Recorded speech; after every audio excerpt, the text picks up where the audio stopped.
नमस्कार विद्यार्थियों, आप सभी छात्र छात्राएं ध्यान दें कि देखिए हमारा एक टॉपिक है हिंदी में व्याकरण का। तो आप जानते हैं कि जो 9वीं क्लास और 11वीं क्लास है उनका जो सिलेबस है वो वर्तमान में 2020 के सेशन के हिसाब से बदल गया है।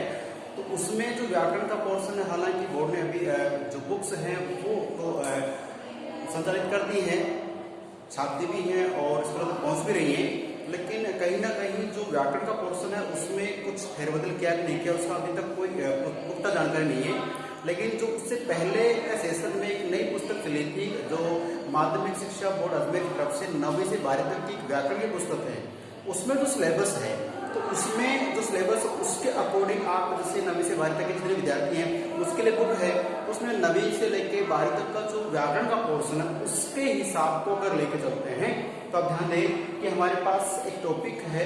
तो हम देखिए वर्ण विचार है जो सबसे इम्पोर्टेंट टॉपिक है। कुछ क्लासों में करवा दिया, कुछ में नहीं कराया, उसमें करवाया जाएगा। लेकिन बात करें कि जो शेष क्लासें हैं उनमें जो है तो देखिए आप जानते किसी पुस्तक के दो पार्ट होते हैं, शेष नाम आ जाता है या सर्ज नाम आ जाता है पुस्तक के। तो उसमें क्या होता है, कुछ एक तो होता है गद्य खंड कहें, कहानी खंड कहें, उसमें कुछ मतलब विश्लेषणात्मक ज्ञान होता है, समाज की परिस्थितियों को देखते हुए कुछ कहानी टाइप लेख लगाए जाते हैं जिससे हमारी जो बुद्धि में बदलाव परिवर्तन आए और हम कुछ समाज परिवार देश के कुछ अलग करें। एक होता है पद्य को काव्य खंड भी कहा जाता है। काव्य खंड में क्या होता है, जो विभिन्न प्रकार के प्रसिद्ध जो अनेक कवि हमारे कवि हैं, कवियत्रियां हैं, उनके कुछ कविताएं हैं, रचनाएं हैं, वो लगाई जाती हैं। तो प्यारे छात्र छात्राओं को ये समझना है कि काव्य खंड और गद्य खंड ये दो भाग होते हैं और दोनों ही भाग को ढंग से समझने के लिए आप जितने विद्यार्थियों को सुन रहे हैं 9वीं से 12वीं तक वो सभी ध्यान दें। कॉमन क्लास का ये मैटर है कि देखिए उस सब में क्या चाहिए आपको, उन सब में व्याकरण का हमारा जो पोर्शन अगर क्लियर है तो हमें काव्य खंड में कोई समस्या नहीं आती है। अब 9वीं से 12वीं तक की बात करें तो देखिए जो हमारा एक बिंदु है कि काव्य खंड सब में आता है, कबीर के दोहे आते हैं, मीरा के पद आते हैं, अब नई कवित्री ललित जो है उसके वाक चले 9th क्लास में, ठीक है। तो ऐसे जितने भी हमारे कवि कवियत्री महोदय होते हैं उनके जो काव्य खंड के लेख होते हैं उन लेख में क्या होता है कि जो रचनाएं होती हैं उनमें व्याकरण के बहुत से टॉपिक होते हैं, रस होते हैं। अब आपने रस सुना जरूर है, गन्ने का मैंगो का ही है ना, वो रस की बात नहीं कर रहा हूँ, मैं बात कर रहा हूँ कि जो काव्य हम पढ़ते हैं उसमें रस की बात करें तो एक व्याकरण का बिंदु रस। अगर हम रस पढ़ लें फिर मैं आपको यकीन दिलाता हूँ कि आप उस काव्य को पढ़ेंगे, उस कविता को पढ़ेंगे ना, आपको पता रहेगा इसमें कौन सा रस है, तो आप उस रस में डूब के उसे पढ़ेंगे, बड़ा अच्छा आनंद आएगा। उसी प्रकार से बात करें कि अलंकार होते हैं तो अलंकार भी बहुत इंपॉर्टेंट चैप्टर है हमारे लिए। तो आज मैं लेके आया हूँ अलंकार का बिंदु हमारे लिए सभी कक्षाओं के लिए। तो ध्यान देने वाली बात यह है कि अलंकार कहाँ काम आता है, तो जो हमारी कविता होती है तो जो कवि होते हैं, कवियत्रियां होती हैं, वो उसको लिखते समय अलंकार का प्रयोग करते हैं, छंदों का प्रयोग करते हैं। छंद होते हैं जो जितने लेखन शैली है ना, ये तो लेखन शैली को तो लिपि कहते हैं।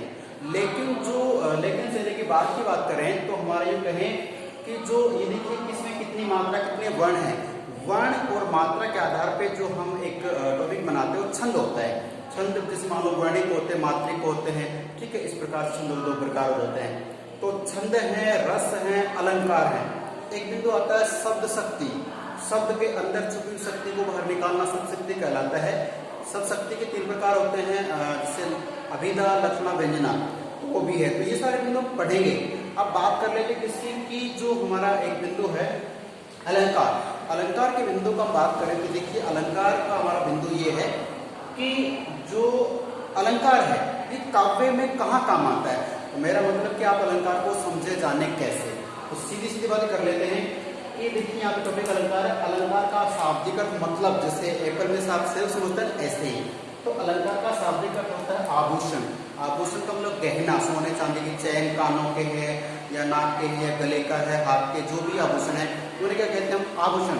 आभूषण जैसे अलंकार का शाब्दिक अर्थ बात करें तो आभूषण होता है, समझ गए। अब बात करते हैं कि जो आभूषण है ये अलंकार का अर्थ है। लेकिन अलंकार शब्द बना कैसे है, किस किस को मिलाया तब अलंकार बना।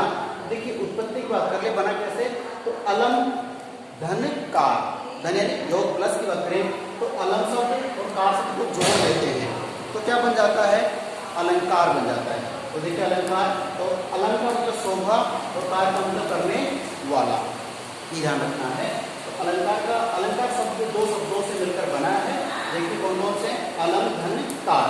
अलंकार होता है शोभा करना और कार का मतलब होता है करने वाला, अर्थात ऐसे शब्द, ऐसे ध्यान रखना, ऐसे शब्द जो किसी काव्य, अब देखिए कोई कविता होती है, कोई पद होता है, कोई दोहा होता है, उसे हम कहते हैं काव्य। और जो गद्य होता है कहानी टाइप में, उसे हम गद्य, कहानी, पाठ, संस्मरण, यात्रा, संस्मरण, ये सब कहते हैं। तो मैं आपको बता रहा हूँ जो काव्य होता है, काव्य कविता, तो किसी काव्य कविता की शोभा बढ़ाने वाले जो शब्द होते हैं, शोभा बढ़ाते हैं, तो उन्हें अलंकार कहते हैं। वापस सुन लीजिए, अलंकार शब्द दो शब्दों से मिलकर बना है, अलम धन कार। अलम का मतलब होता है शोभा करना और कार का मतलब होता है शोभा। जैसे अलम शोभा, कार करने वाला, शोभा करने वाला, शोभा बढ़ाने वाला, सुंदरता बढ़ाने वाला। जैसे आजकल आप जानते हो, जैसे कि प्रसाधन, हम जैसे कहीं जाते हैं, परफ्यूम लगाते हो या क्रीम्स का यूज करते हो, अच्छे साबुन तेल का यूज करते हैं, क्यों करते हैं? हमारे शरीर की सुंदरता बढ़े, हम रोज सुबह ब्रश करते हैं, है ना।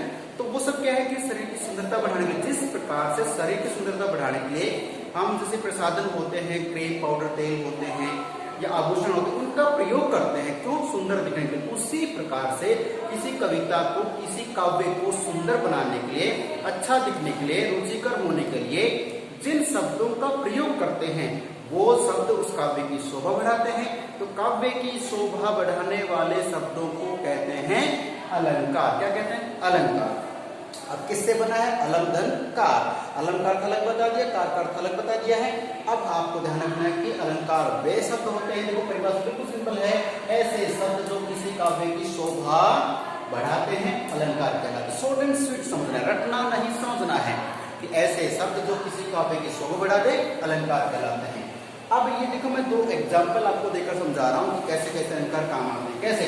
देखिए, तो पहला है यहाँ पे कनक कनक ते, यहाँ देखिए थोड़ा सा आराम से, कनक कनक ते सो गुनी मादकता अधिकाय। आपने सुना होगा किसी क्लास में, कनक कनक ते सो गुनी मादकता अधिकाय, या खाए बोराय व पाए बोराय। इस कनक नाम किसका है? सोने का। और कनक नाम किसका है? धतूरे के पौधे का भी होता है। कनक सोना अगर हमें मिल जाता है तो हमें घमंड आ जाता है, काफी अच्छे रुतबा बदल जाता है, मन के विचार बदल जाते हैं। धतूरा है, इसके पत्तों को या पेड़ को अगर पीस के खा ले या कुछ पी लेते हैं तो उसमें भी नशा हो जाता है, हम बेहोश भी हो सकते हैं। ठीक है, तो ये कनक कनक, देखिए शब्द दोनों समान है लेकिन इनका अर्थ अलग अलग हो गया, इसलिए यहाँ पर क्या हो जाएगा, यहाँ पर हमारे लिए हो जाएगा एक अलंकार। कौन सा होगा? यमक अलंकार होगा, बाद में हम समझेंगे। एक इसमें और है कि कानन कठिन भयंकर भारी घोर धाम 3 बार बयारी। इसमें देखना है करा, कानन में कै, कठिन में कै, भयंकर में भय, भारी में भय और घोर धाम में घय भय। इन दोनों को छोड़िए, इसमें देखिए, इसको छोड़िए, बार बयारी, इसमें बै, इसमें भय। तो बार बार एक ही वर्ण की आवृत्ति हो रही है, इससे सब सुंदरता बढ़ रही है, तो ये भी क्या है? अलंकार है। और जब किसी वर्ण की आवृत्ति बार बार होती है, वहां पे अनुप्रास अलंकार होता है।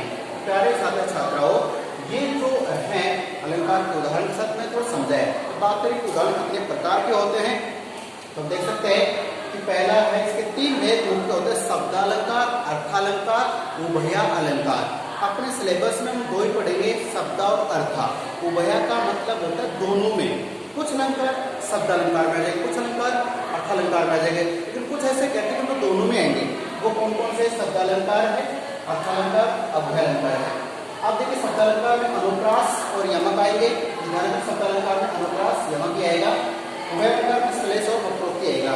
लेकिन जो अर्थालंकार है, इसमें ध्यान दीजिए, जो बच गए शेष अलंकार सब अर्थ में आते हैं, इसको अर्थ के आधार पर लगाया जाता है।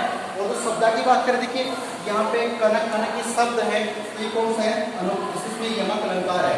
दोनों शब्द समान है लेकिन अर्थ अलग है, तो यमक अलंकार है।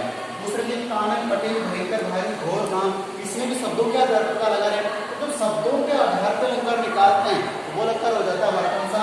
शब्दालंकार। और अर्थालंकार में पूरे को पढ़ेंगे, अर्थ कुछ और निकलेगा, तब हो जाएगा हमारा कौन सा? अर्थ अलंकार। तो प्यारे छात्र छात्राओं, आप इस जो ये हमारी क्लास है, इस वीडियो को ध्यान से पढ़ना है, समझना है, देखना है और इस वीडियो को बार बार चला के देखें ताकि पहले समझ में आ जाए कि अलंकार की परिभाषा क्या है, उसका भेद कितने हैं, यह यहाँ पे है। इसके बाद हम पढ़ते हैं अलंकार कौन कौन से, उसका हम जो वीडियो है वो नेक्स्ट क्लास में देखते हैं। तब तक के लिए मिलते हैं फिर अगली क्लास में। धन्यवाद, नमस्कार।